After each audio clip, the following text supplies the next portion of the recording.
2012. Ύστερα από 2 χρόνια διάσωσης, οι κυβερνήσεις του μνημονίου αυξάνουν το χρέος από το 115% του ΑΕΠ στο 160%. Ένας στους 2 νέους εργαζόμενους βρίσκεται στην ανεργία. Χιλιάδες άλλοι μεταναστεύουν ή καλούνται να ζήσουν με 500 ευρώ. Οι αυτοκτονίες αυξάνονται κατά 20% και οι άστεγοι στην Αθήνα ξεπερνούν τους 20.000. Το Σύνταγμα καταστρατηγείται. Στελέχη τραπεζών αλλά και πρώην θειασότες της Χούντας των συνταγματαρχών τοποθετούνται σε θέσεις κλειδιά του κρατικού μηχανισμού. Όλα είναι πλέον έτοιμα για την τελευταία πράξη της τραγωδίας. Την ολοκληρωτική εκποίηση της Ελλάδας.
«1991.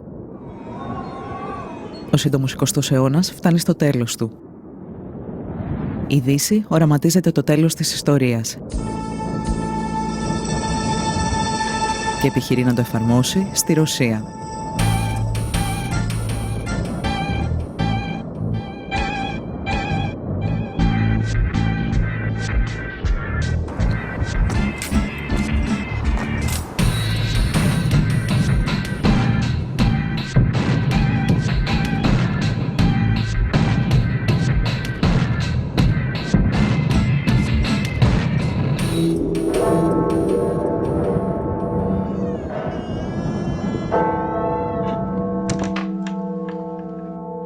In the Soviet Union, there was a sort of a pincer between the International Monetary Fund and the World Bank. And at that point, I think Larry Summers was head of the World Bank. And he says the laws of economics are like the laws of engineering. The same rules work everywhere. So that was the arrogance of that moment.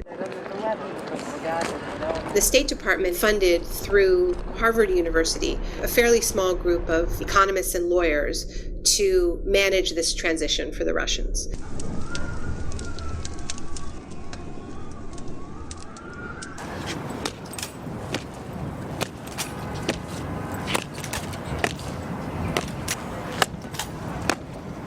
Η μετάβαση περιλαμβάνει το μεγαλύτερο πείραμα ιδιωτικοποιήσεων στην ιστορία της ανθρωπότητας.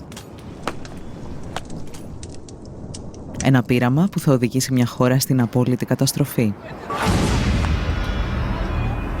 For $1-2 million, you could buy enterprise where only steel constructions were so costly that it can be, I don't know, hundreds of millions of dollars or maybe billions of dollars.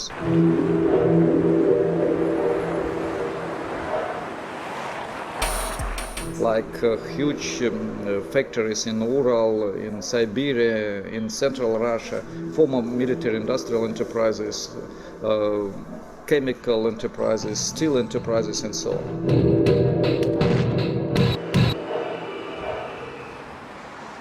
In the center of Moscow, in the Hotel Centralny, which means central, a 19th century beautiful building, they were going to sell it for an equivalent in Russian rubles of $1,000.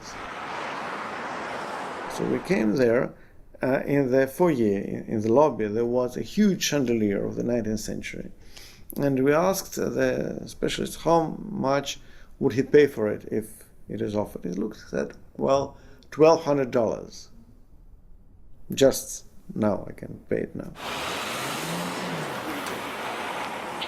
It was utterly catastrophic in Russia. It was utterly catastrophic. Millions of people were thrown into extreme poverty.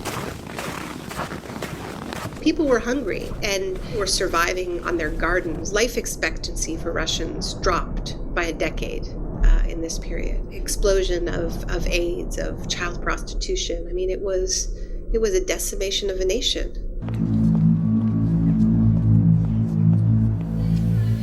Η εκποίηση μιας χώρας που σχεδιάζεται στη Δύση και εφαρμόζεται από τους Ρώσους ολιγάρχες δεν θα μπορούσε να επιβληθεί χωρίς περιορισμό των δημοκρατικών ελευθεριών. Brutal privatization was one of the reasons why opposition started to fight and why Yeltsin and the oligarchs, newly appeared bourgeoisie and bureaucrats started to fight against parliament.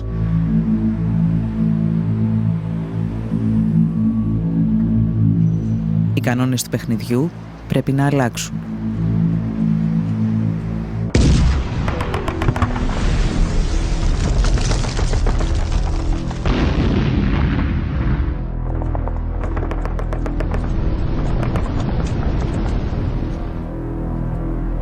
Το 1993, ύστερα από ένα μίνι πραξικόπημα εναντίον του Κοινοβουλίου, ο Γέλτσιν αισθάνεται έτοιμος να ανοίξει ολοκληρωτικά τον ασκό των ιδιωτικοποιήσεων. I am absolutely certain that privatization in 1994 wouldn't be even technically possible without the coup d'etat of 1993. Η διαδικασία αυτή ονομάστηκε καταστρόικα.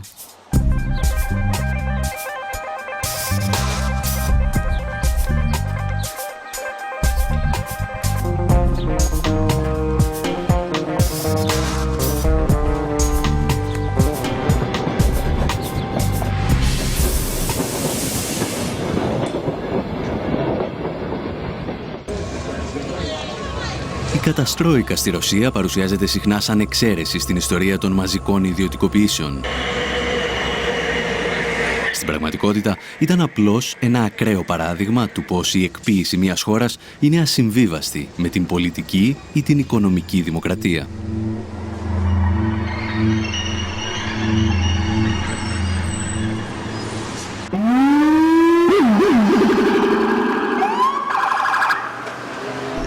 Core neoliberal policies of privatization and deregulation, cuts to social spending, often accompanied by increases in military spending.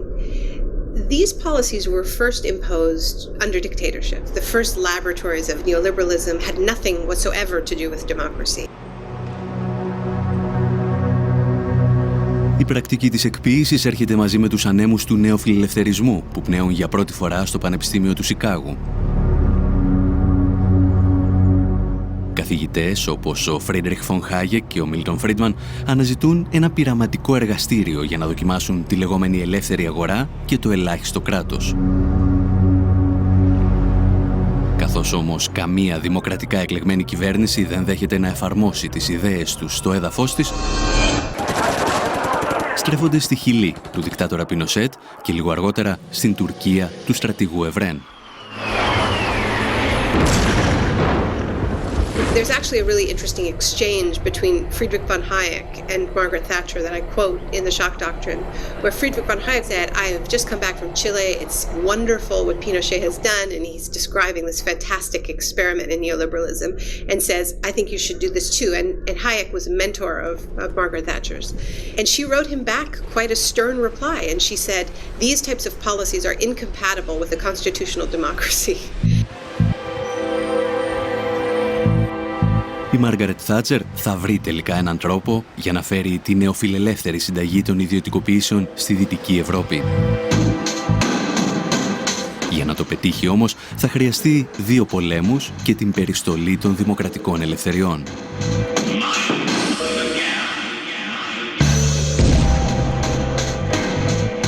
What saved Margaret Thatcher's career as a politician, what got her reelected, was the Falklands War. And she literally said, we won the war abroad and now we must win the war at home. And the war at home was a war against trade unions, and she was explicitly referring to the coal miners. And in an extraordinarily violent way, the Thatcher government just beat down that union. It was some of the most violent attacks on trade union in the Western world.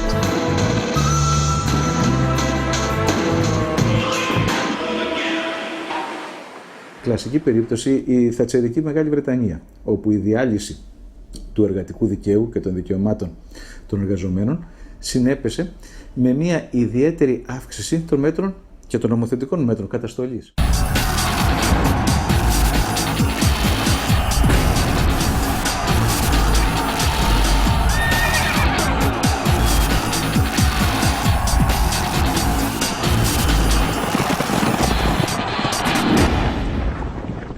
Το πιο χαρακτηριστικό είναι ότι τώρα προβλέπεται στο δίκαιο της Μεγάλης Βρετανίας ότι μια πικετοφορία η οποία θα έχει πάνω από 4 πρόσωπα έξω από ένα χώρο εργασίας θα απογορευτεί ως δυνάμει τρομοκρατική για το φρόνημα των εργαζομένων μέσα στην επιχείρηση.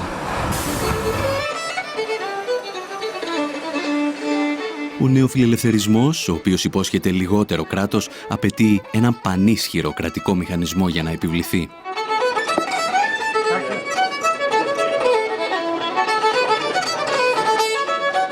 We should never forget that neoliberalism is an ideology. I don't mean this as just dismissing it. By ideology, I mean it's never or very rarely really followed in actual politics.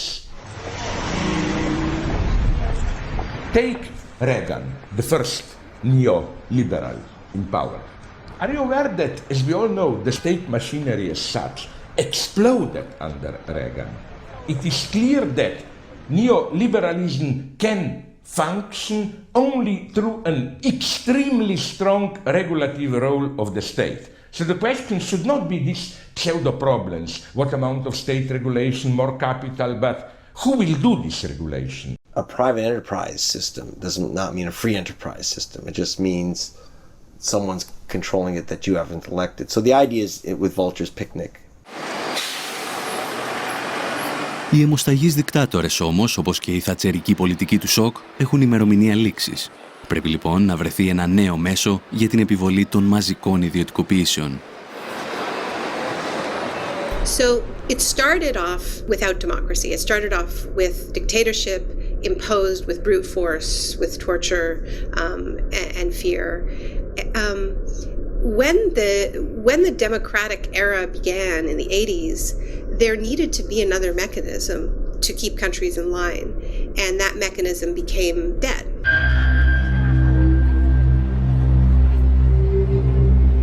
Φορείς όπως το Διεθνές Νομισματικό Ταμείο και ο Παγκόσμιος Οργανισμός Εμπορίου πρωτοστάτησαν στην εκποίηση ολόκληρων χωρών. Σύντομα όμως, στο πλευρό τους βρέθηκε και η Ευρωπαϊκή Ένωση. The emergency packages with the IMF have enabled the EU for the first time to actually advocate privatizations.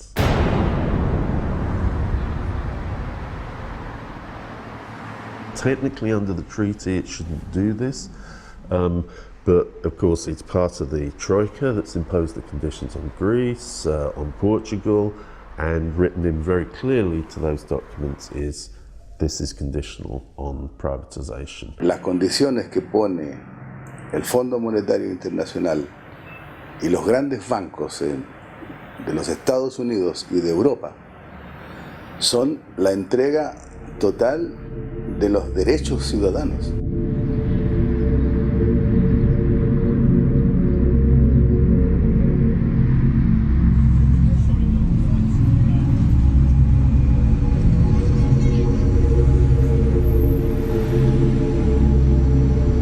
No one privatizes or deregulates unless there's a hammer over their head, like in Greece now, in Spain, in Italy, when basically there's tremendous pressure on the government because there's a desperate financial situation.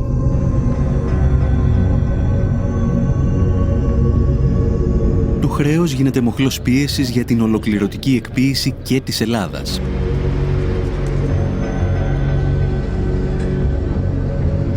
Και σε αυτή την περίπτωση όμως υπάρχει ένα μικρό εμπόδιο που πρέπει να ξεπεραστεί. Η δημοκρατία.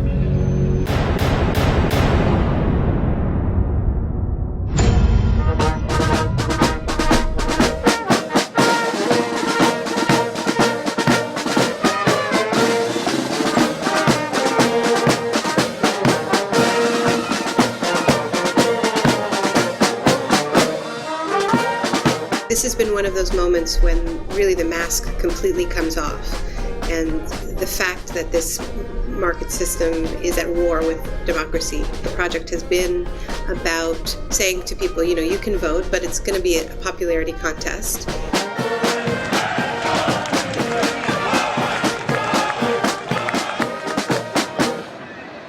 The so-called the independent central bank is a mechanism for saying, you know, politicians can't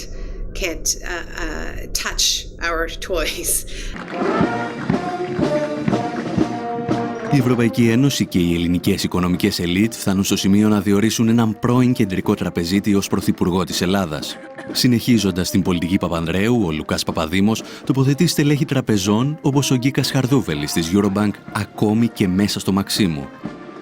Οι σχέσεις πολιτικής και οικονομικής εξουσίας μετατρέπονται πλέον σε ένα διατραπεζικό deal.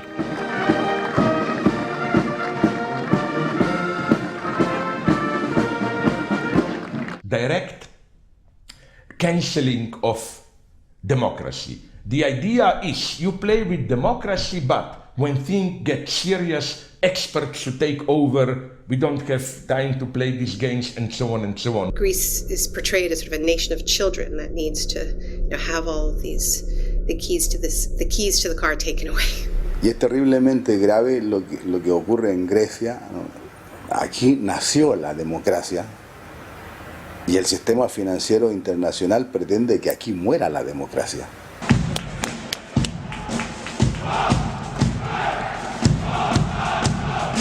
Νομίζω ότι ο επιστημονικός όρος είναι χούντα. Απλώς έχουμε μια ομάδα πολιτικών οι οποίοι έχουν επικεφαλής τους έναν τραπεζίτη και μάλιστα τον ίδιο τραπεζίτη ο οποίος ευθύνεται σε πάρα πολύ μεγάλο βαθμό για την χρεοκοπία. Είναι μια χούντα τραπεζική, αλλά δεν έχει μεγαλύτερη λαϊκή νομιμοποίηση από τη χούντα του Παπαδόπουλου.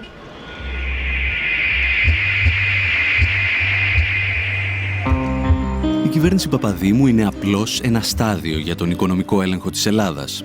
Η Ευρωπαϊκή Ένωση θα στείλει πολλούς ακόμη τοποτηρητές. The Floridians have given up their sovereignty to a large extent to Washington, D.C., but in return, they get to decide what Washington, D.C. is going to do because they send their representatives and their senators to Washington, D.C. So I think that's one would need to make a commitment to that kind of a path, not to one where, a German proconsul, comes to Athens and runs, Greek fiscal policy.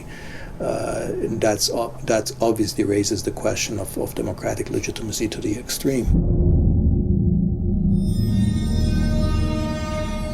Ο Γερμανός έπαρχος ακούει στο όνομα Horst Reichenbach και έρχεται στην Ελλάδα ως επικεφαλής μιας στρατιάς τεχνοκρατών. Δίπλα του, εκατοντάδες γκρίζα κουστούμια της Ευρωπαϊκής Ένωσης και του Διεθνούς Νομισματικού Ταμείου τοποθετούνται στα σημαντικότερα υπουργεία της χώρας. The task force is then, so to speak, the vehicle in order to bring the member states, the IMF, the OECD and others into the picture. Περνάμε τώρα σε μια νέα περίοδο νέα απεικιοκρατική, σε μια νέα περίοδο στην οποία τα διεθνή οικονομικά και πολιτικά κέντρα επιβάλλουν λογικές, όχι πια μόνο τώρα στην Αφρική, στη Λατινική Αμερική, αλλά ακόμα και στην Ευρώπη, και ότι αυτό γίνεται ένα εγγενές κομμάτι της οργάνωσης του ύστερου καπιταλισμού.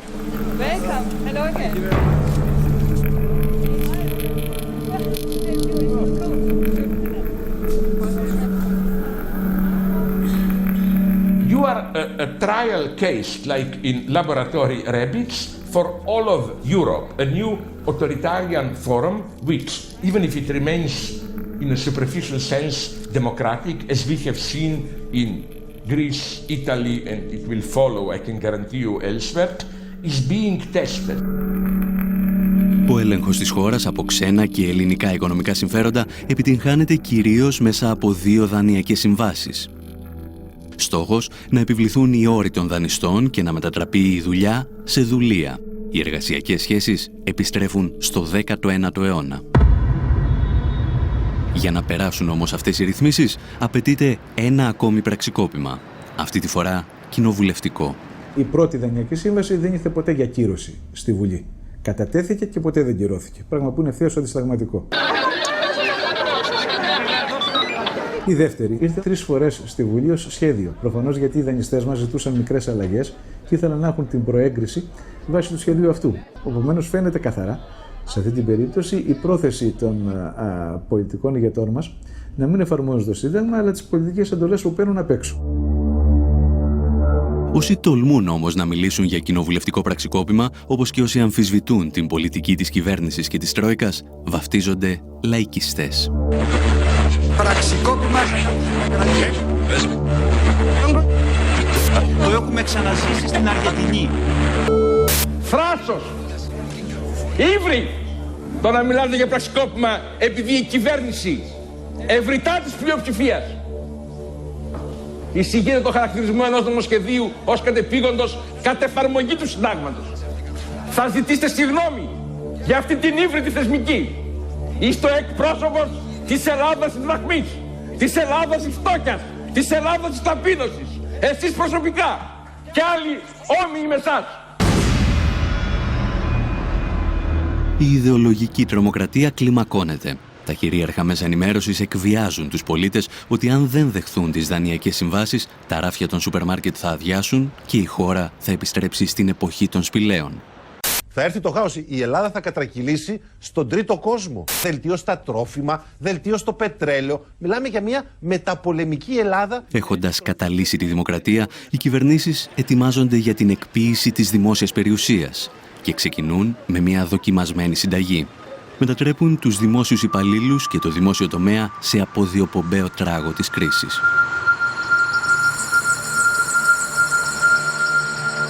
There is a sort of ideology that the public sector performs worse than the private sector, but the empirical evidence for that is not strong.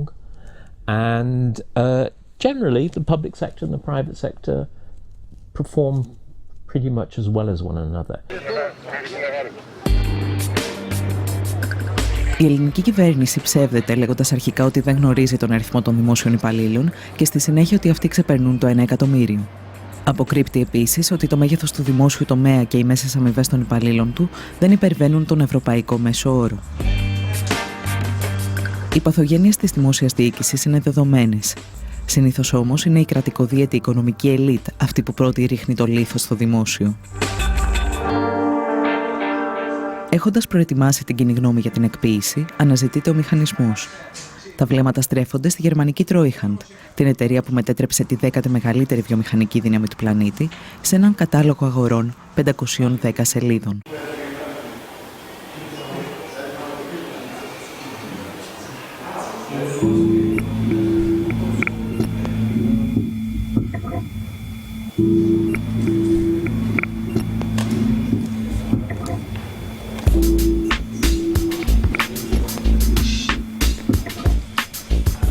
Eurosal, η αίθουσα του ευρώ.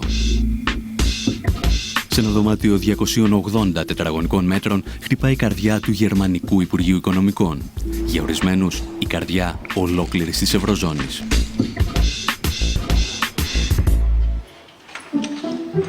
Η αίθουσα έχει τη δική της σκοτεινή ιστορία, συνώνυμη της οικονομικής πορείας του σύγχρονου γερμανικού κράτους. Οι επιτελείς της Luftwaffe χάρασαν σε αυτό το δωμάτιο τη στρατηγική τους για τους βομβαρδισμούς ευρωπαϊκών πόλεων.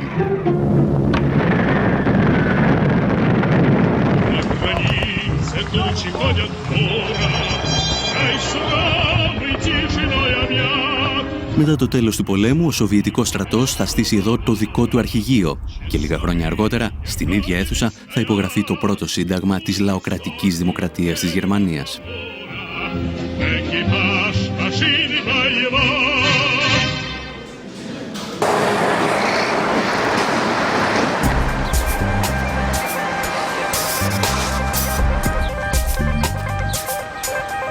Το αρχιτεκτονικό μεγαθύριο που κατασκεύασε ο Γκέρινγκ ως το μεγαλύτερο κτηριακό συγκρότημα στην Ευρώπη στεγάζει τώρα τη μεγαλύτερη βιομηχανική επιχείρηση εκείνης της εποχής.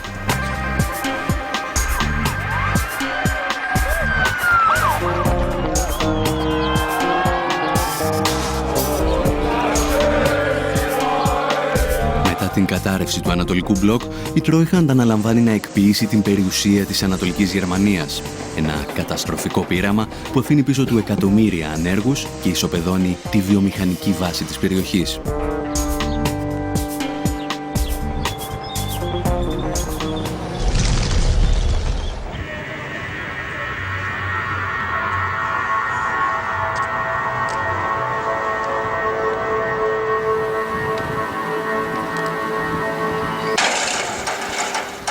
Historisch gesehen ist es natürlich eine fatale Geschichte, weil die Treuhand selbst, also die Idee einer Treuhandgesellschaft, quasi von den Bewegungen innerhalb der DDR ausging.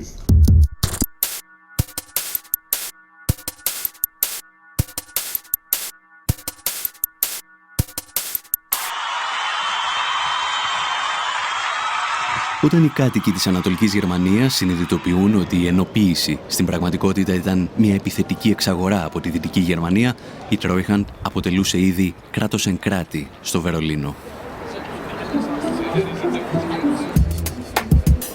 Για να λειτουργήσει το γραφειοκρατικό τερατούργημα, χρησιμοποιείται εξοπλισμός και δίκτυα επικοινωνίας των ενόπλων δυνάμεων της πρώην Ανατολικής Γερμανίας. Η Τρόιχαντ μετατρέπεται σε έναν οικονομικό στρατό κατοχής. Anscheinend während noch die DDR völkerrechtlich bestand, war aber schon maßgeblich beeinflusst natürlich von westdeutschen Politikern, von westdeutschen Managern und letztendlich auch von westdeutschen Finanzhalten. Der Treuhand war also ein beliebter Spruch, sehr wichtig, der hieß Tina. Tina heißt, there is no alternative. Und das Porträt von Maggie Thatcher war auf vielen Schreibtischen. Η Τρόιχαντ έχει στην ιδιοκτησία της 8.000 επιχειρήσεις, 40.000 εργοστάσια και 4 εκατομμύρια στρέμματα καλλιεργήσιμων και δασικών εκτάσεων. Κυρίως όμως έχει στα χέρια της τις τύχες 4,5 εκατομμυρίων εργαζομένων. Και τότε ξεκινά το μεγάλο πιάτσικο.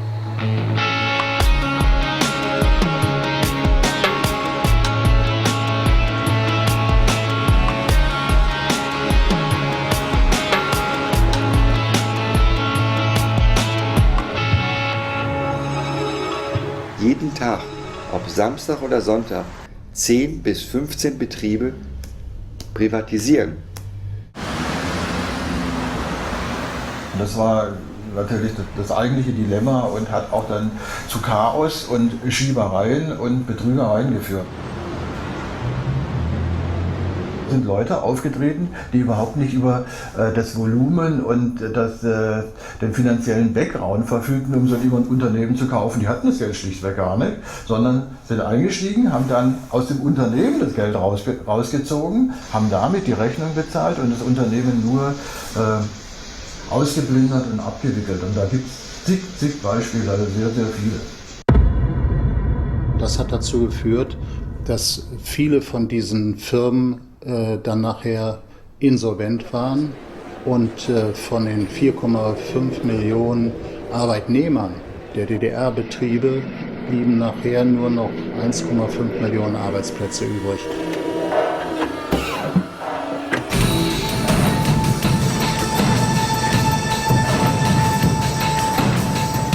Τα κριτήρια για τις ιδιωτικοποιήσεις δεν ήταν πάντα οικονομικά. Πολλές αποφάσεις λαμβάνονταν σε πολιτικά γραφεία. Αρκετές επιχειρήσεις έκλειναν ώστε να μην απειλούν τους ανταγωνιστές τους στη Δυτική Γερμανία.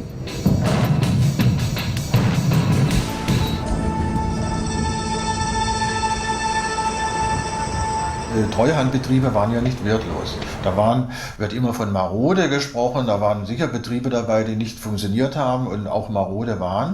Aber es waren auch andere Betriebe dabei, die durchaus mithalten konnten mit westlichen Betrieben, die auch exportiert haben in westliche Länder und die Produkte wurden auch im Westen verkauft. Es gab erhebliche Vorwürfe, dass Parteien Gelder bekommen haben, um bestimmte Privatisierungen zu fördern.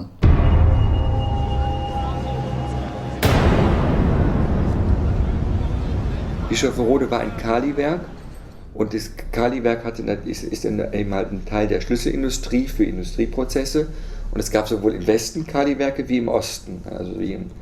Und natürlich hatte der Einfluss der BASF, also als konkretes Beispiel, war so groß, dass sie eben als Monopolstellung keine andere Konkurrenz dulden musste. Obwohl es Investoren für die Ostbetriebe gab, mussten sie trotzdem liquidiert werden.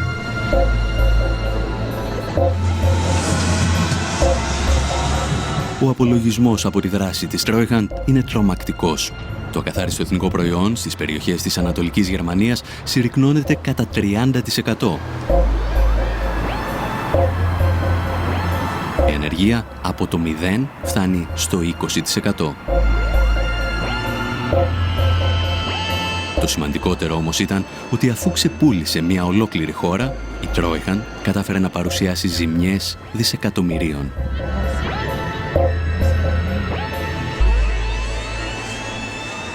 Die Treuhandanstalt etwa 300 Milliarden an Schulden gemacht hat und 60 Milliarden eingenommen hat, während man erwartet hat, dass man 600 Milliarden immer D-Mark einnimmt. Also es sind erhebliche Schulden übrig geblieben, die auch bis heute noch getilgt werden in dem sogenannten Erblastentilgungsfonds und der läuft außerhalb des Bundeshaushalts.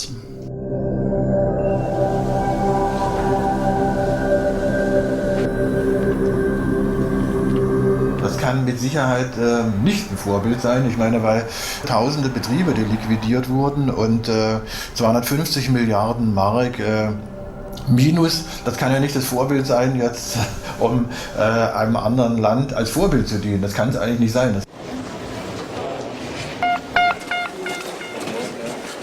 Ladies and gentlemen, good afternoon. Παρ' όλα αυτά, ο πρόεδρος του Eurogroup, Jean-Claude Juncker, παρουσίαζε την Treuhand σαν πρότυπο για την Ελλάδα. I have noted with satisfaction that Greece is willing to set up a privatization fund and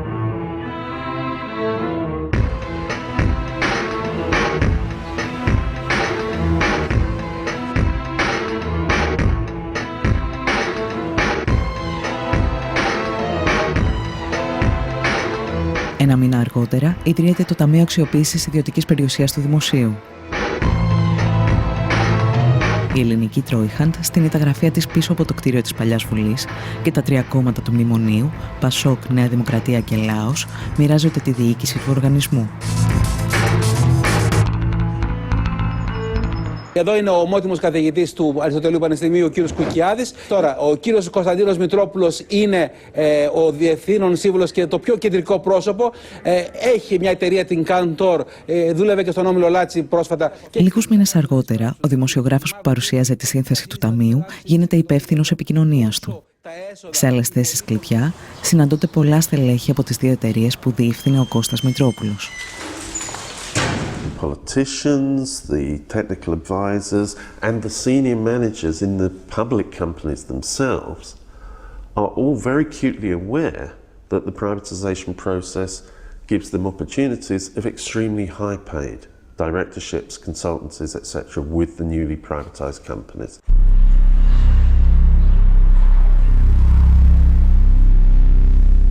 Τη θέση του τοποτηρητή στο Ταμείο καταλαμβάνουν ο Ερβέ Λερουά από την Πρεσβεία της Γαλλίας και ο Μάρτεν Βέρβεϊ από το Υπουργείο Οικονομικών της Ολλανδίας. Η Τρόικα όμως ορίζει και 3 από τα 7 μέλη του Συμβουλίου Εμπειρογνωμόνων του οργανισμού. Οι όροι που θέτει η Τρόικα στην Ελλάδα για τη λειτουργία του Ταμείου θυμίζουν κατεχόμενη χώρα. Το κόστος της ιδιωτικοποίησης πέφτει στους Έλληνες φορολογούμενους, ενώ τα έσοδα, που αρχικά εκτιμώνταν σε 50 δισεκατομμύρια ευρώ, θα πήγαιναν στους πιστωτές. The 50 million, if these proceeds are collected by the government, they will be used for debt reduction. Το Ταμείο λειτουργεί σε συνθήκες απόλυτης μυστικότητας, παρέχοντας υπερεξουσίες στα μέλη του. Αυτά αναλαμβάνουν την πώληση ή την παραχώρηση κτηρίων, εκτάσεων, υποδομών και πακέτων μετοχών. Το Ταμείο μπορεί να εκμεταλλευτεί ακόμα και τον υγιαλό ή τα αρχαία μνημεία. Μοναδική προϋπόθεση να μείνουν στη θέση τους.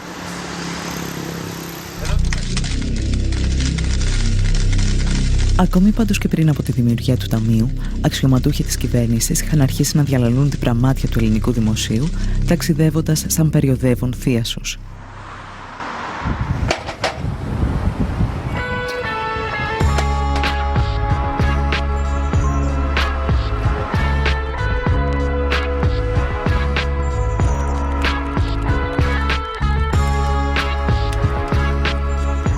I turn up in central London at Claridge's Hotel, one of the swankiest hotels in one of the swankiest postcodes in all of Britain.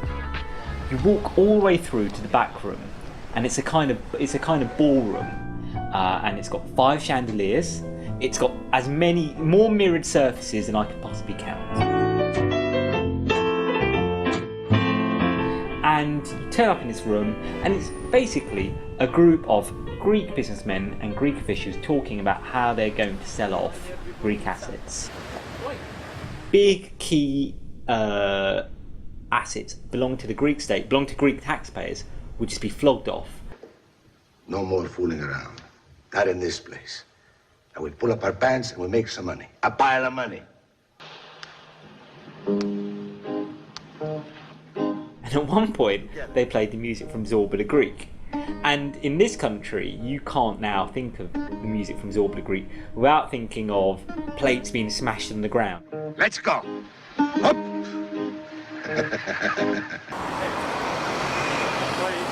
The other thing that you kept hearing in the intervals were you'd hear this song by Monica, who's this Greek pop star, and the lyrics went something along the lines of "Tell me why you don't call me anymore, you don't come anymore." And I thought, again, here's this image which unknowingly they've summoned up of kind of Greece as this kind of pariah state where it's now the pariah within Europe. Η Ελλάδα της εποχής του Ζορμπά είναι η Ελλάδα της υποτέλειας σε ξένες πολυεθνικές που ελέγχουν τις υποδομές της χώρας. Μια υπερχρεωμένη χώρα με ένα διεφθαρμένο πολιτικό σύστημα.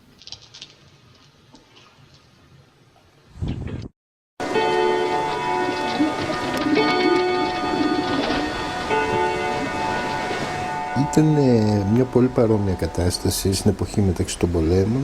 Υπήρχε μια περίοδος, ειδικά ανάμεσα στο 1924 και το 1930, που η Ελλάδα ήταν πάρα πολύ γόνιμο έδαφος και για δανεισμό. Υπήρχαν μια σειρά από τεράστια σκάνδαλα. Ήταν δεδομένο ότι οι κυβερνήσεις εξαγοράζονταν μέχρι και το πολύ στενό περιβάλλον του Βενιζέλου. Σε όλα αυτά είχαμε άμεσες παρεμβάσεις των ξένων πρεσβειών.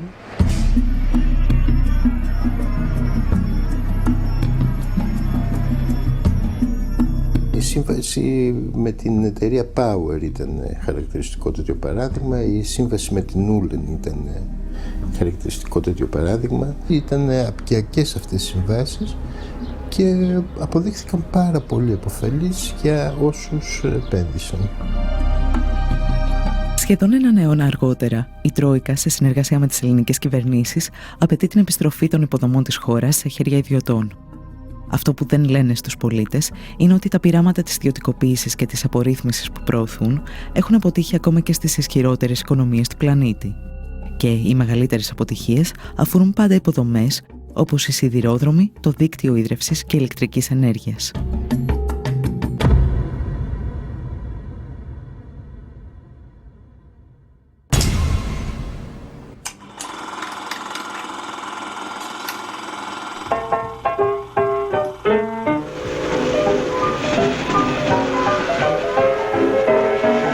Λένε ότι μπορεί μπορείς να διαβάσεις την ιστορία του παγκόσμιου οικονομικού συστήματος στις γραμμές ενός τρένου.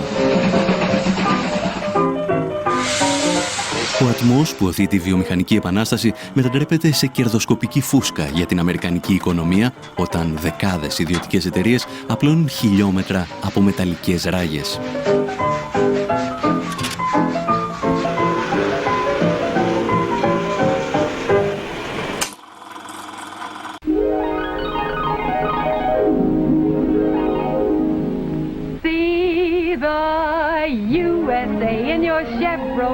Οι σιδηρόδρομοι συμβολίζουν αρχικά τον κεντρικό ρόλο του κράτους στην οικονομία και τις υποδομές.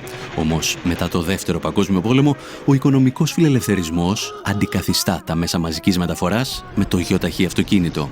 4 ρόδες και ένα τιμόνι οδηγούν το μικροαστικό όνειρο στους αυτοκινητόδρομους της νέας οικονομίας. Η τάση περνά και στην Ευρώπη με καθυστέρηση μερικών δεκαετιών. Όταν οι Τούρκοι δικτάτορες δοκιμάζουν το νεοφιλελεύθερο πείραμα του Πινοσέτ, ο Τουργκούτ Οσάλ θα χαρακτηρίσει τα τρένα κομμουνιστικό δημιούργημα.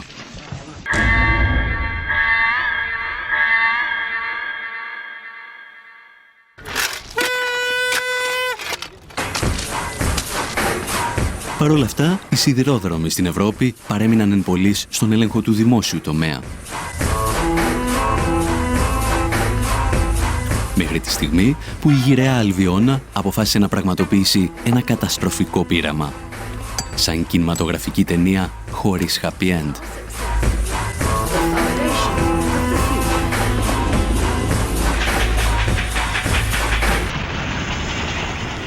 We made the navigators about the privatization of the railways after a railway worker got in touch with me with an idea for a script. But in the course of making it, it became plain, well, we knew already, that the privatisation of the railways was a disaster. Oh, Jerry, British Rail's gone. Woodburn Depot is now Northern Infrastructure, and they're going to be competing.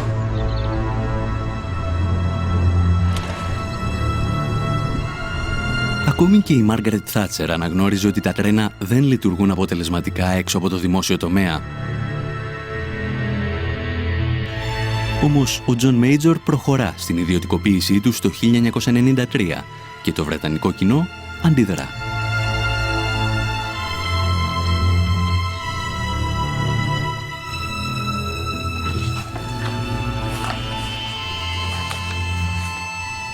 They thought they belonged to them, and they were public service, not something to be run by companies who put on cheap logos and really seemed to be just in it to make money. Τα τρένα, το δίκτυο των γραμμών και οι υπηρεσίες συντήρησης τελικά καταλήγουν σε διαφορετικούς ιδιώτες. Τόσους πολλούς που στη συντήρηση και μόνο δραστηριοποιούνται 2.000 εταιρείες.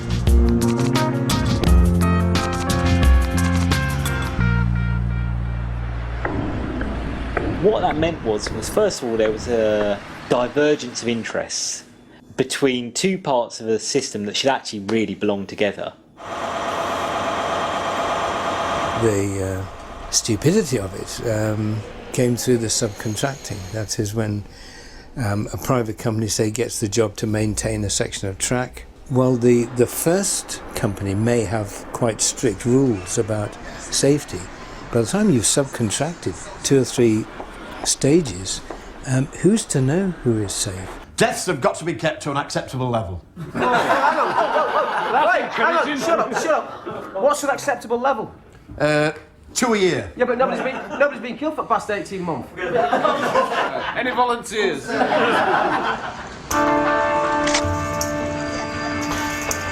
I think there has to be a case made where you say that was indecent haste and in the end it cost lives. Ο απολογισμός είναι τραγικός. Στα 3 μεγαλύτερα δυστυχήματα που αποδίδονται στην ιδιωτικοποίηση, 42 άτομα χάνουν τη ζωή τους και 600 τραυματίζονται.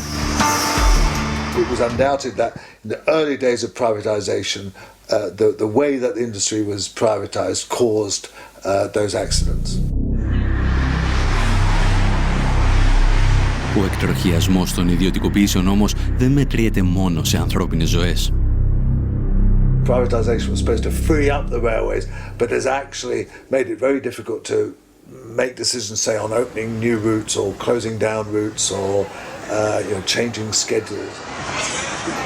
But it's left a system which is very complicated, very difficult to administer.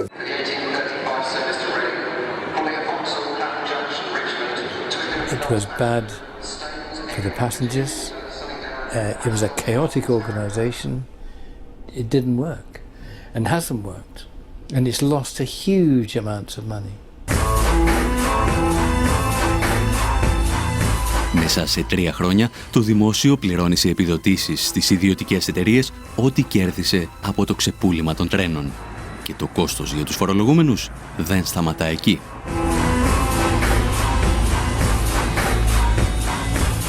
Strangely, to some extent, the railways have been renationalised.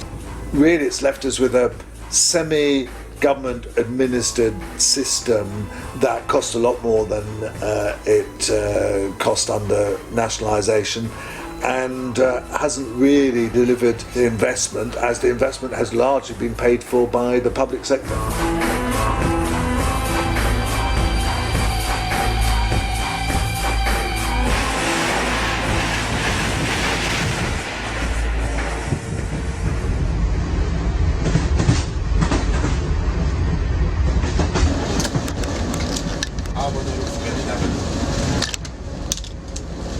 Η Ελλάδα δεν διδάσκεται τίποτα από τη Μεγάλη Βρετανία.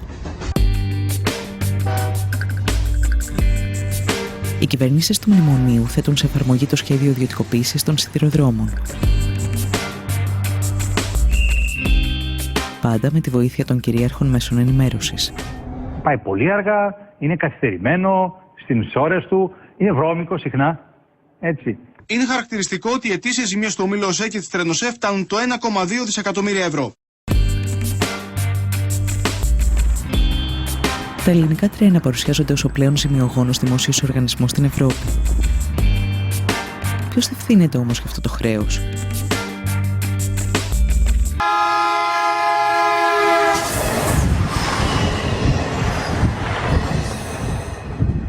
Η πολιτεία υποχρέωνε το σιδηρόδρομο να δανείζεται για τα έργα του.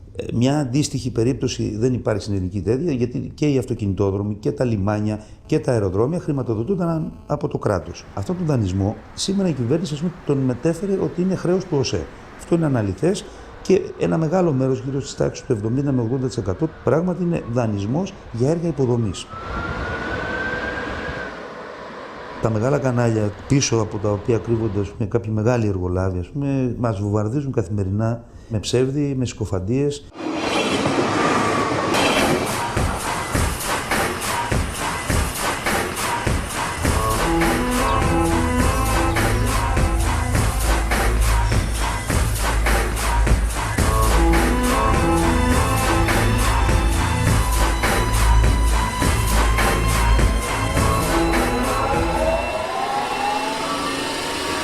Η κριτική εστιάζεται στους μισθούς των εργαζόμενων και στο κόστος λειτουργίας. Έτσι, υποβαθμίζονται κολοσιαία σκάνδαλα στα οποία μπλέκονται πολιτικοί, ελληνικές αλλά και ξένες εταιρείες.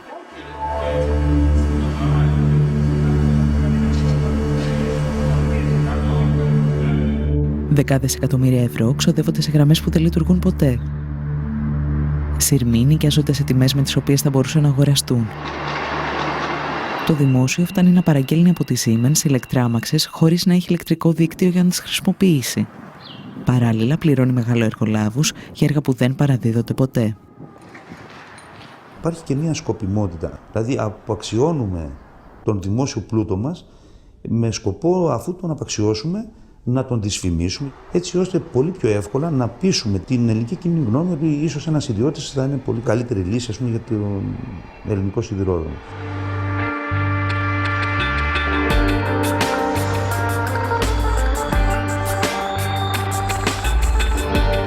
Στο όνομα της εξυγίανσης, η κυβέρνηση απαξιώνει περαιτέρω το σιδηρόδρομο.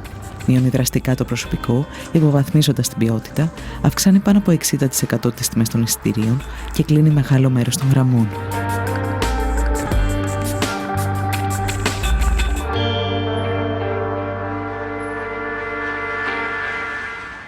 Ιδιαίτερα στο κομμάτι της γραμμής, ας πούμε, Άργους Τρίπολης Καλαμάτας, επενδύθηκαν κάποια εκατομμύρια ευρώ.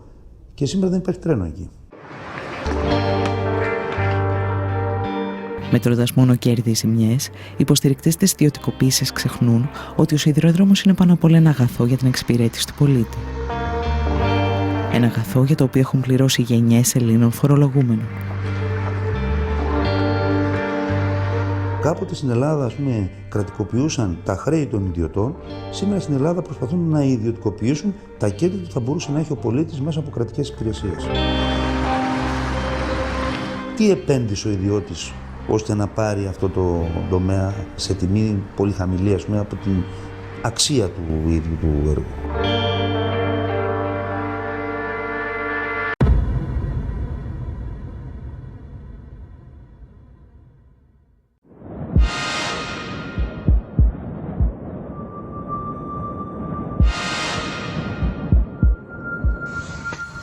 Αν ο σιδηρόδρομος αποτελεί ένα βιβλίο της οικονομικής ιστορίας, το δίκτυο ίδρευσης προσφέρει μαθήματα για τη διαχείριση ενός μονοπωλίου.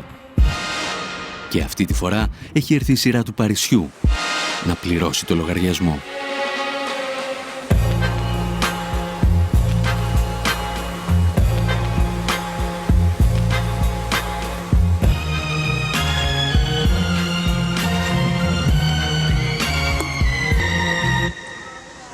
Water is the outstanding example of a monopoly.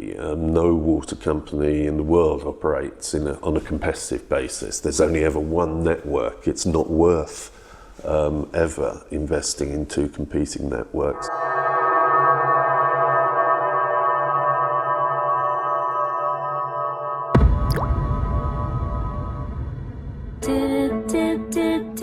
Δύο πολυεθνικές με τεράστια οικονομική και πολιτική ισχύ, η Βεόλια και η Σουέζ, διεκδικούν τη διαχείριση του δικτύου ίδρευσης του Παρισιού και ο Ζακ Σιράκ τους την προσφέρει.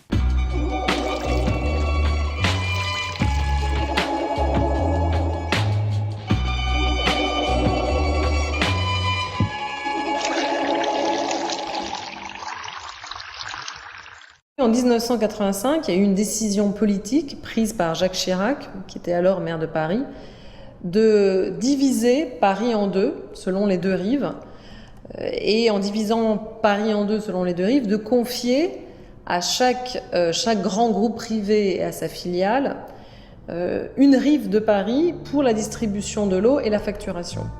Il n'y avait pas d'arguments techniques avancés. Il n'y avait pas d'argument, on va dire, même financier. Il y avait, je pense, une position idéologique qui était de dire le privé est plus efficace.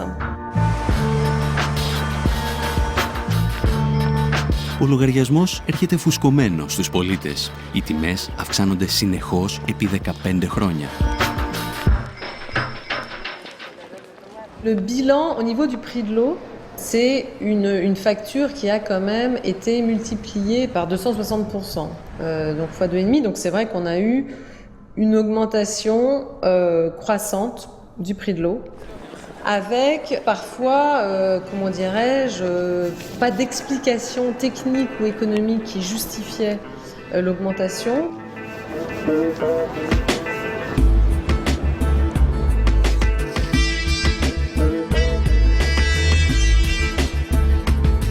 C'est avec le changement de municipalité et de majorité municipale en 2001, quand il y a eu une majorité plurielle de gauche, d'écologistes, de communistes qui est arrivée à la tête de Paris, qu'on a décidé de reprendre en main tout le service de l'eau.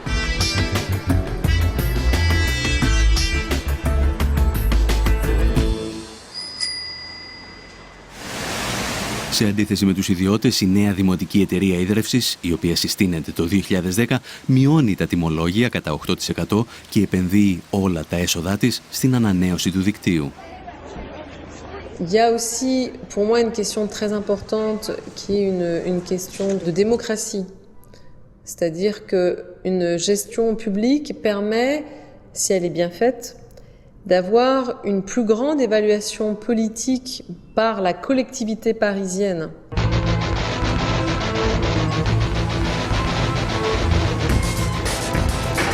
Η Βεόλια και η Σουέζ αντιδρούν, αφού χάνουν καθαρό εισόδημα 60 και 30 εκατομμυρίων ευρώ ετησίως.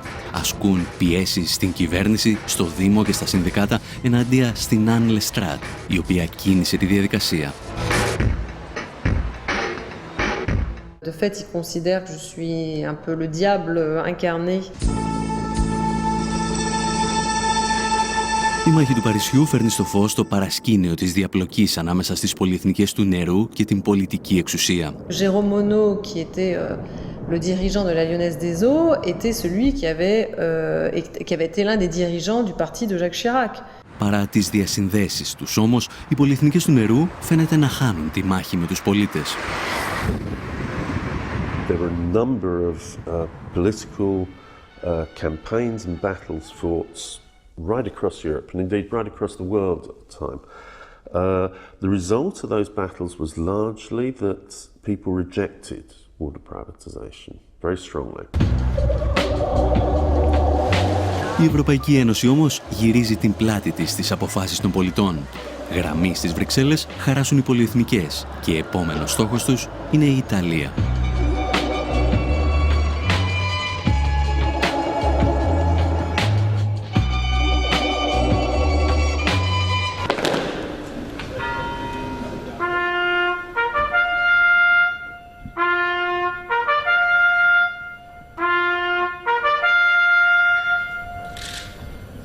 There was a referendum on water privatisation, and 57% of the population turned out to vote, and 96% of them voted that they did not want water privatisation.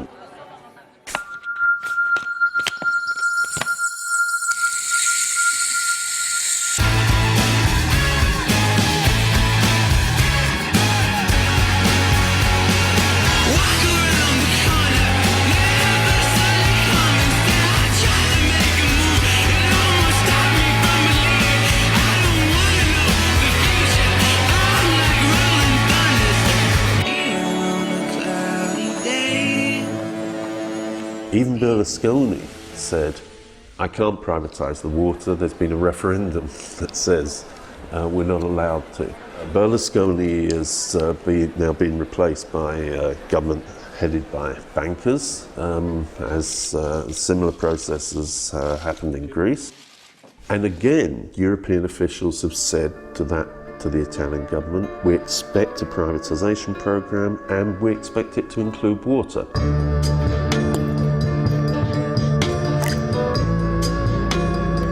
Με μυστική επιστολή τους προς τον νέο Ιταλό Πρωθυπουργό, ο Ζαν-Κλοντ Τρισέ και ο Μάριο Ντράγκι από την Ευρωπαϊκή Κεντρική Τράπεζα απαιτούν αυτό που απέρριψε ο Ιταλικός λαός.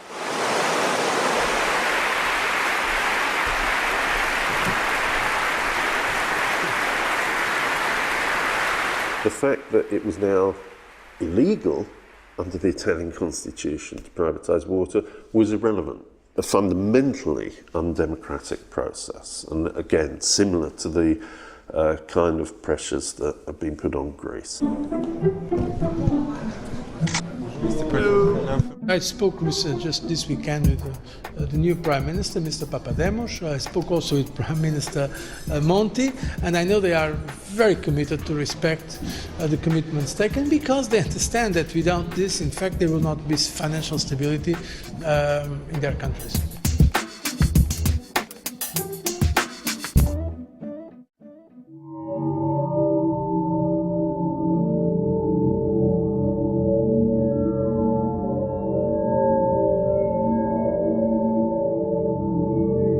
Γνωρίζουμε παγκοσμίως ότι εκεί που δρά βοηθητικά το Διεθνές Νομισματικό Ταμείο, τα νερά ιδιωτικοποιούνται.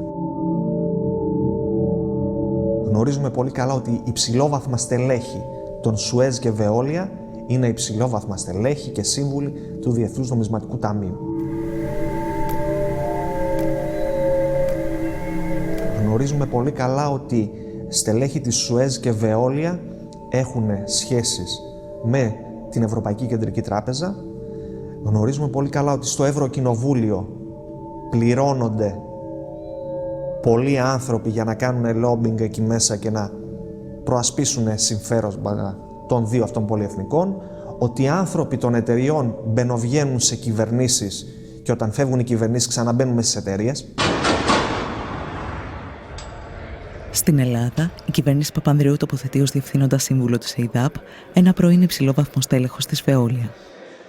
Ο Νίκος Μπάρδης, που προωθούσε την ιδιωτικοποίηση για λογαριασμό της Γαλλικής Πολυεθνικής, σήμερα χαρακτηρίζει την Ελλάδα προπύργιο της Σοβιετικής Ένωσης.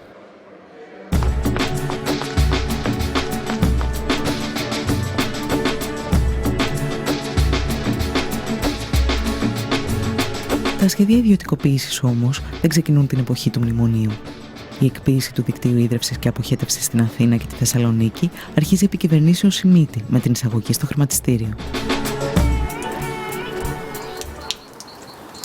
Μέσα σε μια δεκαετία τα τιμολόγια έχουν αυξηθεί πάνω από 200%. Οι υπηρεσίες αντίστοιχα όμως δεν έχουν βελτιωθεί κατά 200%. Οι υπηρεσίες έχουν χειροτερεύσει πάρα πολύ. Το 2008 η Νέα Δημοκρατία ξαναφέρνει στο προσκήνιο το θέμα της ιδιωτικοποίησης και 3 κοινοπραξίες λαμβάνουν θέσεις μάχης. Ήταν ο όμιλος της Σουέζ με μια κοινοπραξία με την Ελάκτορ. Ήταν ο όμιλος της Veolia, της δεύτερης μεγάλης πολυεθνικής, με τον όμιλο της Μαρφίν και μια ισπανική αυτή τη φορά, η Aqualia, μαζί με τη Γεκτέρνα. Στελέχη της Σουέζ τότε ερχόντουσαν στα κτίρια. Το τι συζητιόταν πίσω από κλειστές πόρτες δεν το γνωρίζουμε. Αυτό όμως που γνωρίζουμε πάρα πολύ καλά είναι ότι οι εταιρείες αυτές και κυρίως η Σουέζ έχουν κατηγορηθεί στο εξωτερικό για χρηματισμό δημοσίων υπαλλήλων, κρατικών υπαλλήλων και πολιτικού προσωπικού χωρών της πολιτισμένης Δύσης. Δεν μπορώ να φανταστώ ότι εάν συνέβη κάτι τέτοιο εκεί, αποκλείεται να έχει συμβεί και στη χώρα μας.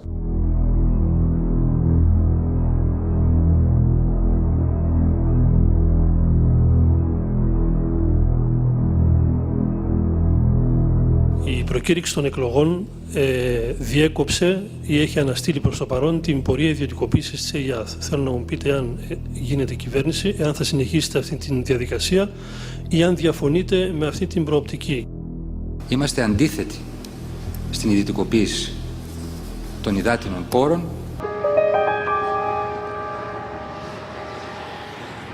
Πρόκειται για ένα ακόμα προεκλογικό ψέμα της Σοσιαλιστικής Παράταξης.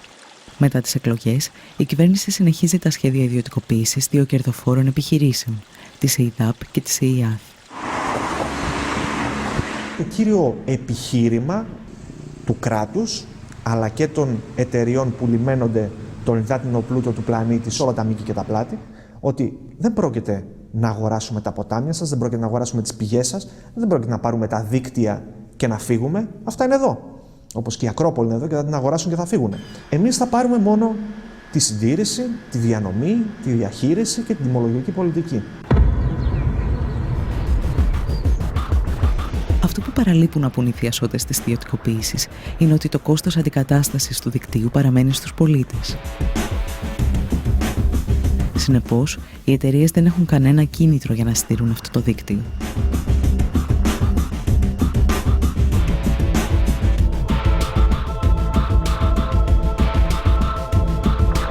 Ελλειπή συντήρηση, κέρδος για τον ιδιώτη, καταστροφή του υλικού, αντικατάσταση από τον Έλληνα πολίτη.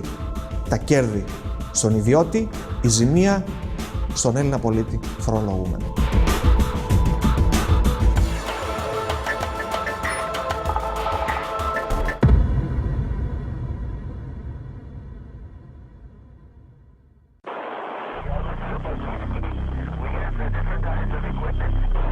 Σαν μαθητευόμενος μάγος, η Ευρώπη θα πληρώσει ακριβά τις ιδιωτικοποιήσεις των υποδομών.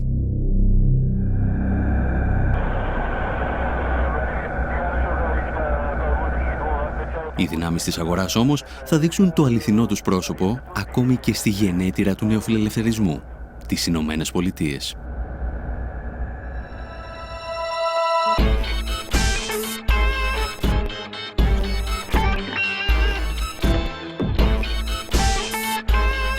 Στα τέλη της δεκαετίας του 90, η Καλιφόρνια απελευθερώνει την αγορά ηλεκτρικής ενέργειας. Όμως, ο πολιτισμός της απορρίθμισης χάνεται μόλις κοπεί το ρεύμα.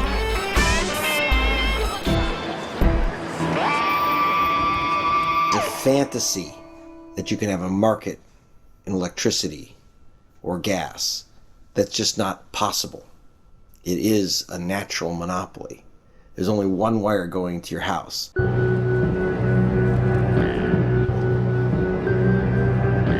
That's my word. This is a basic kind of introductory economic story that if you have something that tends towards a natural monopoly, then you don't have the competitive forces of the market to discipline producers. But you need some sort of regulatory structure, otherwise you're just inviting basically companies to rip you off. Historically, utility rates in the United States were very heavily regulated, very tightly controlled. In the 90s, they changed that. They started to change that.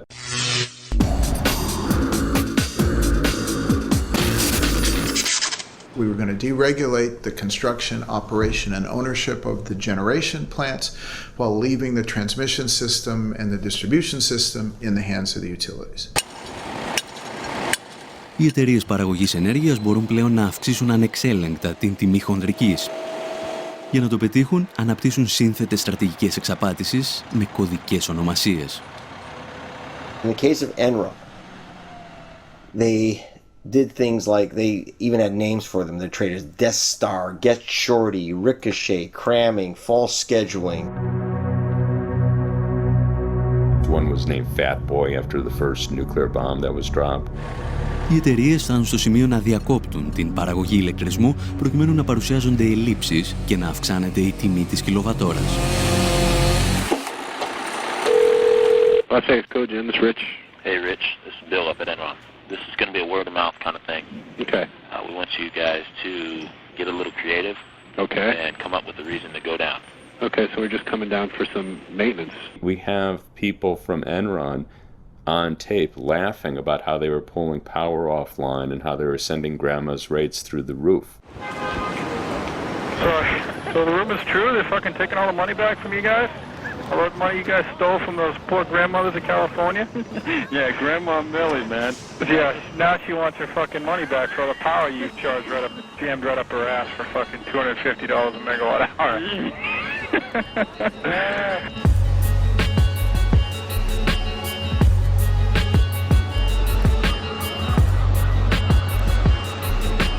The other was basically to game the market. So basically they can get paid for electricity that they were never actually delivering. And what ended up happening was you had prices rising hundreds of percent, even thousands of percent during those peak periods. Enron corrupted our system deeply, but it wasn't just Enron.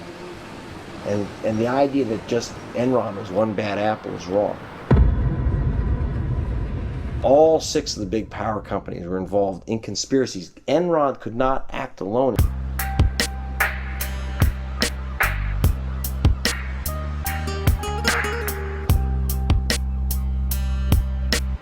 Στην Καλιφόρνια, οι πολίτες πληρώνουν το κόστος του πειράματος και με έναν διαφορετικό τρόπο.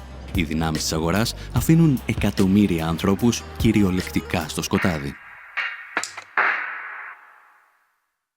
First blackouts were in June of 2000, so you had basically producers refusing to produce at the prices they were being given, and the utilities ended up having blackouts.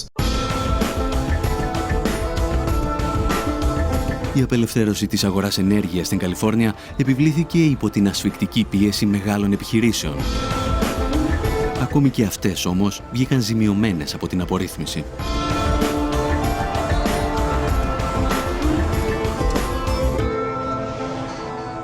The irony, of course, is that major utility users, big businesses who use vast amounts of energy, were major advocates for the deregulation. When the energy crisis hit, they were among the most significant victims, given the amount of energy that they consumed. Καθώς οι τιμές λιανικής δεν μπορούσαν να ακολουθήσουν το ξέφρενο κερδοσκοπικό παιχνίδι στις τιμές χονδρικής, το σύστημα άρχισε να καταρρέει. The more energy they provided, the more money they lost, and faster and faster and faster. And so in very short order, one of our 2 investor-owned utilities here in California declared bankruptcy, and the other one was awfully close. The story was re-regulation. If you leave that to the market, then you can run into a situation at those peaks where the price literally becomes ridiculous, which is what happened in California.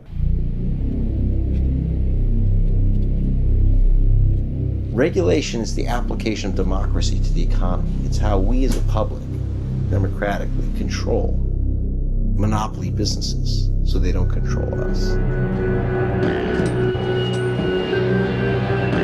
That's my word.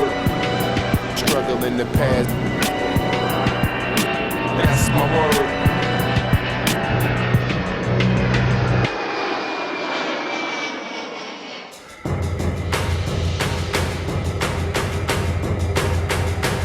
Η Ευρώπη θα γνωρίσει τις δικές της σκοτεινές ημέρες από την απορρίθμιση και τις ιδιωτικοποίησεις στην αγορά ενέργειας. Η απορρίθμιση ξεκινά με τη συνθήκη του Μάστριχτ, όταν η Ευρωπαϊκή Ένωση υπόσχεται βελτίωση των υπηρεσιών και μείωση των τιμών.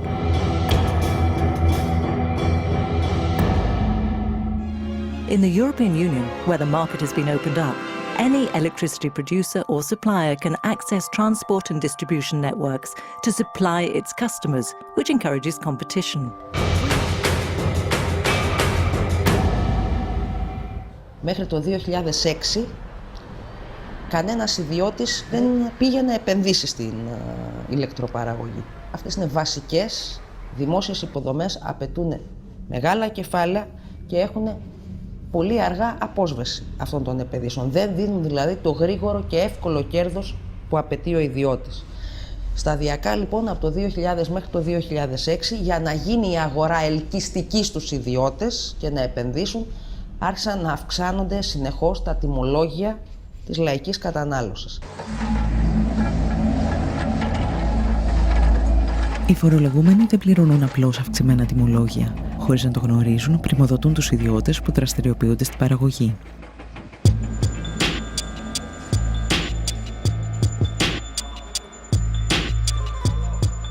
Ο Μυτιληνός έχει την αλουμίνα της Ελλάδος και ο Λάτσης στα ελληνικά πετρέλαια, τα δηληστήρια. Αυτοί χρειαζόταν ρεύμα και κάναν μονάδες παραγωγής ρεύματος για τις δικές τους επιχειρήσεις. Όμως επειδή είδαν ότι συμφέρει καλύτερα να μην κάνουν αυτό, να μην παίρνουν το δικό τους ρεύμα, δίνουν αυτό το ρεύμα στη ΔΕΗ με 100 ευρώ τη μεγαβατόρα στη χοντρική, ενώ η ίδια η ΔΕΗ πουλάει ρεύμα και στους άλλους βιομήχανους αλλά και σε αυτούς με 43. Τα φωτοβολταϊκά πληρώνει η ΔΕΗ 51 λεπτά την κιλοβατόρα, ενώ η ίδια πουλάει 11. Με τις συνεχείς αυξήσεις των τιμολογίων όμως, οι ιδιώτες καταλαβαίνουν ότι μπορούν να κερδοφορήσουν και από την εμπορία της ηλεκτρικής ενέργειας.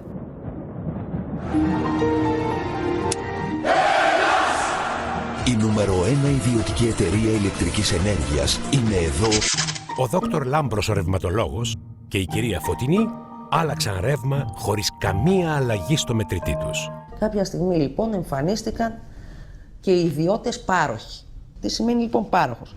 Σημαίνει απλά μεσίτης. Γι' αυτό και ονομάζονταν και αεριτζίδες, γιατί δεν είχαν τίποτα. Για να μιλάμε με νούμερα, με 60.000 δηλαδή μετοχικό κεφάλαιο, μιλάμε για αστείο ποσό, μπορούσε κάποιος να πάρει άδεια ως πάροχος ηλεκτρικής ενέργειας. Μια εταιρεία που παράγει ενέργεια από ανανεώσιμες πηγές. Από πού έπαιρναν την πράσινη ενέργεια που διαφήμιζαν? Από τη ΔΕΗ.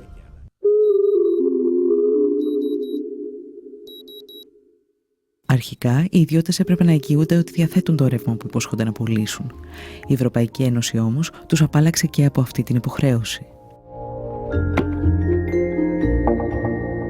Δεν χρειαζόταν δηλαδή να έχει ο άλλος εγγύηση ότι έχει αυτό που σκοπεύει να πουλήσει. Υπό αυτό το καθεστώς, η Ελληνική Ρυθμιστική Αρχή Ενέργειας θα ανοίξει τις πόρτες σε εταιρείες από τις οποίες σύντομα θα προκύψουν οι Ένερον της Ελλάδας. Υπάρχουν 63 άδειες σε τέτοιους παρόχους. Η μεγαλύτερη ήταν η Ενέργεια και η Ελλάς Power. Οι δύο εταιρείες δεν αποδίδουν στο δημόσιο σειρά από δαπάνες που αυτό πραγματοποιεί για την παραγωγή και διανομή του ρεύματος. κάποια στιγμή έπαψαν να αποδίδουν οποιαδήποτε χρήματα, δηλαδή ακόμα και αυτά που απαιτούνταν για την ενέργεια που είχαν συμβολαιοποιήσει να αγοράσουν. Σέπραξαν και το γνωστό χαράτσι για το ρεύμα και βγήκαν όλα αυτά τα ωραία χρήματα στην Ελβετία.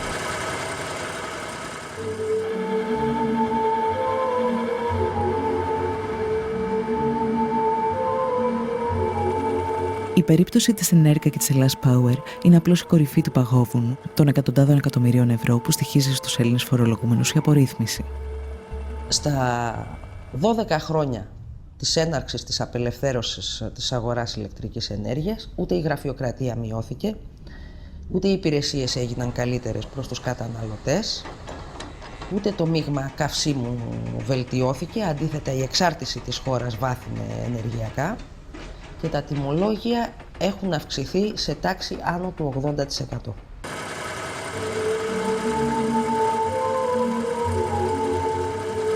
Οι φορολογούμενοι είναι τα πρώτα θύματα. Το κόστος όμως μετριέται και στις πλάτες των εργαζομένων. Το βάρος του έργου πέφτει στα ορυχεία και στους σταθμούς παραγωγής. Πριν την απελευθέρωση που ξεκίνησε το 98-99, είχε 35.000 εργαζόμενους, τακτικό προσωπικό, και σήμερα έχει 22.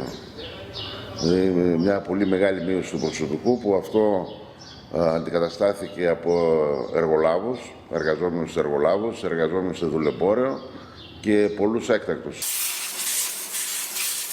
Οι εργολάβοι δεν τους ενδιαφέρει ιδιαίτερα η ποιότητα, αντιθέτως τους βοηθάει να μην γίνονται καλές συντηρήσεις και να έχουν δουλειά. Επίσης έβγαλε πολλά ατυχήματα, δεν υπάρχει χρονιά η ΔΕΗ να μην έχει 2, 3 και 4 θανατηφόρα ατυχήματα.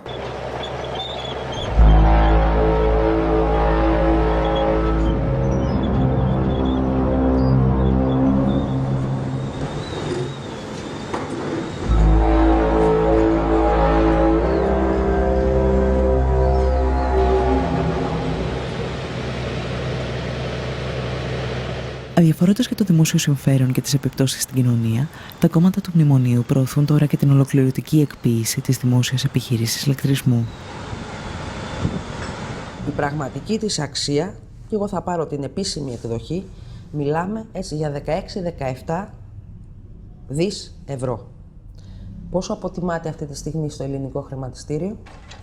750 με 800 εκατομμύρια. Η μονάδα, η 5, στην Πτολεμαΐδα που σχεδιάζεται να κατασκευαστεί, έχει προϋπολογισμό 1,5 δις. Ολόκληρη η ΔΕΗ θα πουληθεί λιγότερο από όσο μία μονάδα της.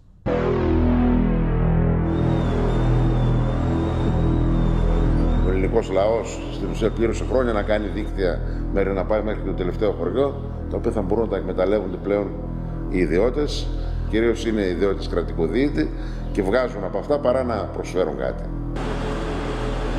Η ΔΕΗ δεν χτίστηκε από κανέναν ιδιώτη, χτίστηκε 60 ολόκληρα χρόνια από το ειστέρημα του ελληνικού λαού.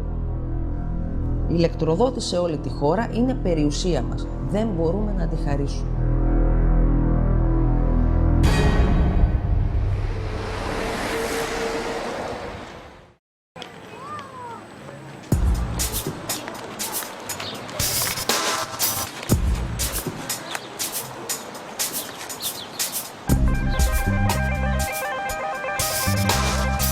Δεκάδες παραδείγματα από όλο τον κόσμο αποδεικνύουν ότι οι ιδιωτικοποιήσεις πλήττουν τους πολίτες, τους εργαζόμενους αλλά και τις παρεχόμενες υπηρεσίες. Σήμερα παρουσιάζονται σαν αναγκαιότητα για την αντιμετώπιση της κρίσης χρέους. Ωστόσο, ακόμη και οι οπαδοί της ιδιωτικοποίησης διαφωνούν με αυτή την άποψη.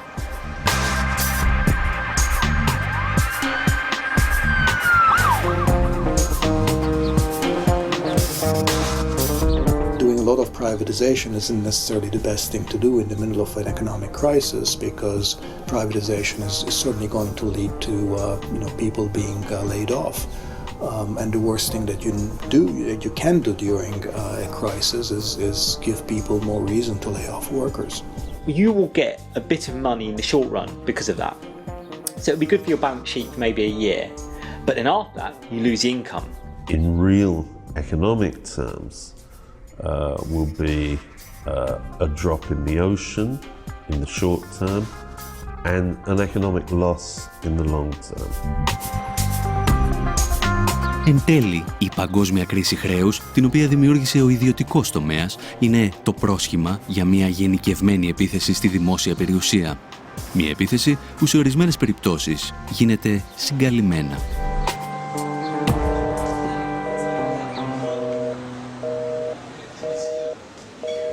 Η ιδιωτικοποίηση πραγματικά δεν αφορά μόνο την περίπτωση που φεύγουν ολόκληρες δραστηριότητες από το δημόσιο, ας πούμε τη μορφή παραχώρησης δημόσιας υπηρεσίας. Μιας μορφής ιδιωτικοποίηση είναι επίσης όταν τα πανεπιστήμια θα αξιολογούνται όχι μόνο με βάση την εκπαίδευση την οποία δίνουν, κατά πόσο είναι υψηλού επίπεδου ή όχι, αλλά και κατά πόσο αυτές οι υπηρεσίες εκπαιδευτικές γίνονται αποδεκτές από την αγορά.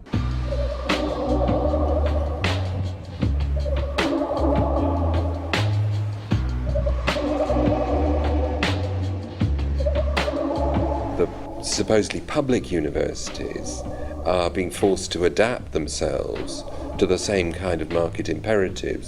So what we will find is a process of assimilation in which the public universities become more and more like the private ones, profit-making enterprises that seek essentially to sell education. And that the whole principle of public education is that education isn't a commodity, it's the right of every citizen. Η προσπάθεια ιδιωτικοποίησης συνεχίζεται ακόμη και σε αυτό που ο Μάρξ κάποτε αποκαλούσε γενική διάνοια, τη συσσωρευμένη κοινωνική και τεχνολογική γνώση που παράγει τον πλούτο μιας κοινωνίας. How Bill Gates became the richest man in the world. It was precisely through privatization of commerce. In what sense? What Bill Gates offers is something that constitutes the very common space that we use in order to communicate, to exchange notes, not only knowledge, but generally news, whatever, like internet, whatever. In order to be in touch with each other, we have, as it were, to enter the Bill Gates domain.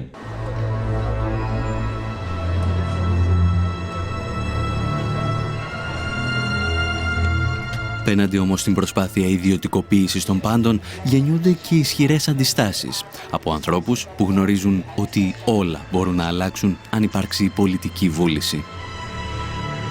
Τα προβλήματα όμως της οικονομίας δεν είναι ποτέ κυρίως νομικά, είναι πολιτικά. Όταν υπάρχει πολιτική απόφαση, όλες αυτές οι διαδικασίες μπορούν να αναστραφούν. In places like Argentina, Bolivia, Ecuador, retaking of the private systems, of privatized systems. In some cases, because they had to.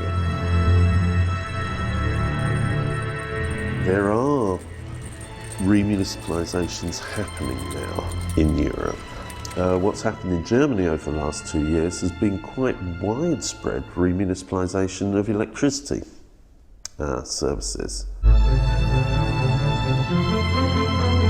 Η απάντηση στις ιδιωτικοποιήσεις όμως δεν μπορεί να είναι η επιστροφή στην κατάσταση που μας έφερε ως εδώ. Στόχος είναι πάντα η δημόσια περιουσία να ελέγχεται από αυτούς που τη δημιούργησαν, τους εργαζόμενους. I think we have to learn lessons from the past and the management structure needs to be more democratic. Authority needs to come from the bottom, not from the top. Πρέπει ο ελληνικός λαός να δώσει μάχη για αυτά, γιατί αν δεν το κάνει δεν πρόκειται να ξανασηκωθεί. I hope the Greek people will fight it and I hope the European trade unions will help them. To students and workers in Greek universities, I say that resist with all your might and main. No, you are not victims. Okay, you are, but basically you are fighting, my God.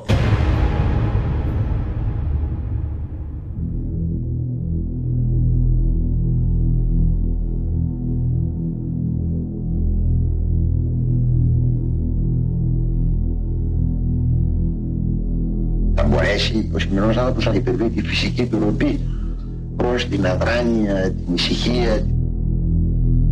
Αν στο Θουκυδίδης το είχε πει αυτό. Ή η ελευθερία ή η ησυχία πρέπει να διαλέξετε. Είτε είσαστε ελεύθεροι είτε είσαστε ήσυχοι. Τα δύο μαζί δεν γίνονται.